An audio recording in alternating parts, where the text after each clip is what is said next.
What the hell is a zooble? Is that not terrifying? Look at it.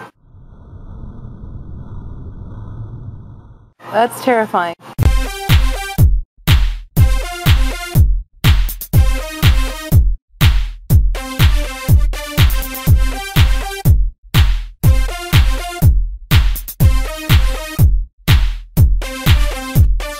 Hi cuties, today we're going to talk about trains because I love trains. I mean, I am always using trains. When I travel around and stuff, I always go by train. I find any possible routes by train and I avoid buses like the plague.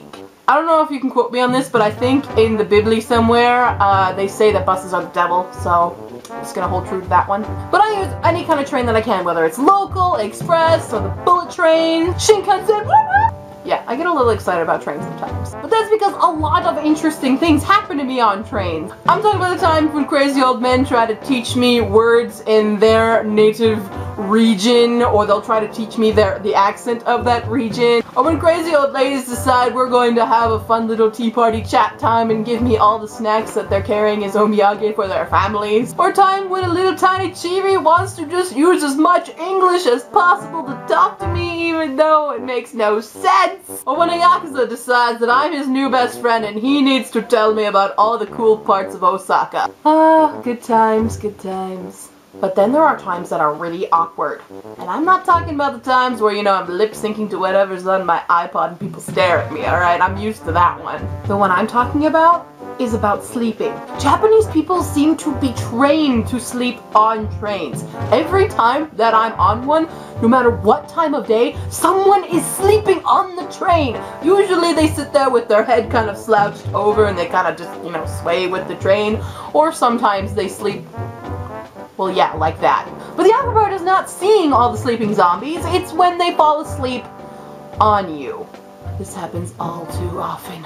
You want to shake that person off, but that would be rude. They don't even realize that now they have bestowed upon you all these new responsibilities. You have to make sure they don't fall over and hit their head.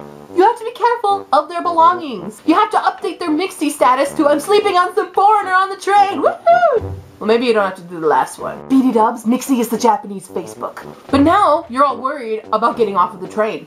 What if their stop is after yours and you're stuck cradling their head on your shoulder trying to make sure that their drool doesn't get on you? Your stop is about to come. You start to panic. They're not waking up. Should you wake them up? What do you do? It's then that I become convinced Japanese people are programmed to sleep on trains.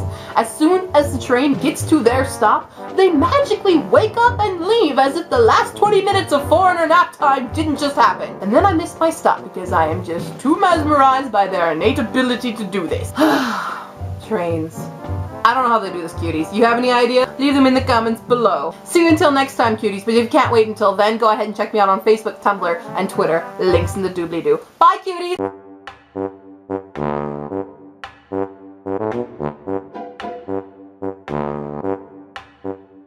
BD Dubs, you have to... Ugh, hair in the face. But the awkward part is not sleeing. What is sleeing? Men will just try to teach me every language.